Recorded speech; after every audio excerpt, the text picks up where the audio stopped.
జగన్మోహన్ రెడ్డి గారు ముఖ్యమంత్రిగా ఉన్న టైంలో ఆవిడ మీద జరిగినటువంటి ఒక కేసు ప్రభుత్వం మారిన తర్వాత ఆమె మళ్ళీ తనకు జరిగినటువంటి అన్యాయాన్ని తన మీద పెట్టినటువంటి కేసుని ఈరోజు మళ్ళీ చెప్పడం వల్ల ఏదైతే జగన్మోహన్ రెడ్డి గారి ప్రభుత్వంలో తప్పుడు కేసులు ఏ విధంగా బనాయించారు, కక్ష సాధింపు చర్యలు ఏ విధంగా చేశారు, మహిళల గురించి ఎన్నో కబుర్లు చెప్పినటువంటి జగన్మోహన్ రెడ్డి ప్రభుత్వం మహిళల మీద ఏ విధమైన కేసులు పెట్టారు అనేదానికి ఉదాహరణ ఈరోజు కాదంబరి జత్వాని గారి కేసు అని చెప్పేసి సందర్భంగా తెలియజేసుకుంటూ ఉన్నాం. మహిళలంటే చాలా గౌరవం, మహిళలకి చాలా చేస్తాం, చాలా చేస్తామని ఎన్నో కబుర్లు చెప్పుకున్నటువంటి సాక్షి పత్రికలో ఈరోజు ఆవిడ మీద కానీ మహిళలని కించపరుస్తూ వచ్చినటువంటి వ్యాఖ్యలు అసమంజసం.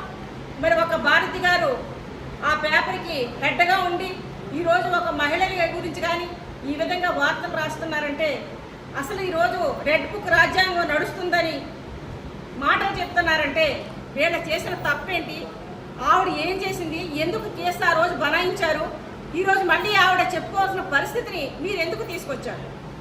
ఒక పారిశ్రామికవేత్తని కాపాడటానికో, ఒక వ్యక్తుల్ని ప్రమేయం లేనటువంటి వ్యక్తిని, ఒక నటిని, ఒక ఎడ్యుకేటెడ్ పర్సన్ని ఆవిడ మీద కేసు బనాయించడమే కాకుండా ఒక గదిలో నిర్బంధించి ఆవిడని అనేక రకాలుగా హింసలు పెడుతూ కేసులు విత్డ్రా అయ్యేలాగా ఆవిడ ఆ హింసని తను ఏ విధంగా బాధ పెట్టారో ఈరోజు ఆవిడ చెప్పుకుంటూ ఉందంటే మహిళల మీద జగన్మోహన్ రెడ్డి గారి ప్రభుత్వంలో జరిగినటువంటి అన్యాయాలు వెలుగులోకి వస్తూ ఉన్నాయి.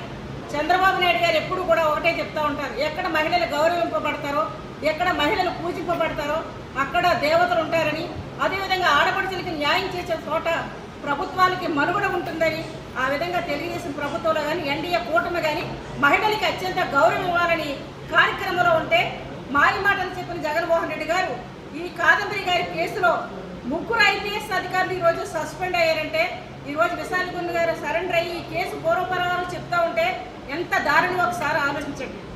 కేసులు పెట్టకుండానే టిక్కెట్లు బుక్ చేసుకుని మరి ఒక మహిళని అరెస్ట్ చేయడానికి ఒక ఐపీఎస్ అధికారి కూడా వెళ్ళినటువంటి దారుణమైన సంఘటన ఈరోజు మనం చూసాం. కాబట్టి జగన్మోహన్ రెడ్డి గారు మాయ మాటలు గతంలో నమ్మి మోసపోయారు.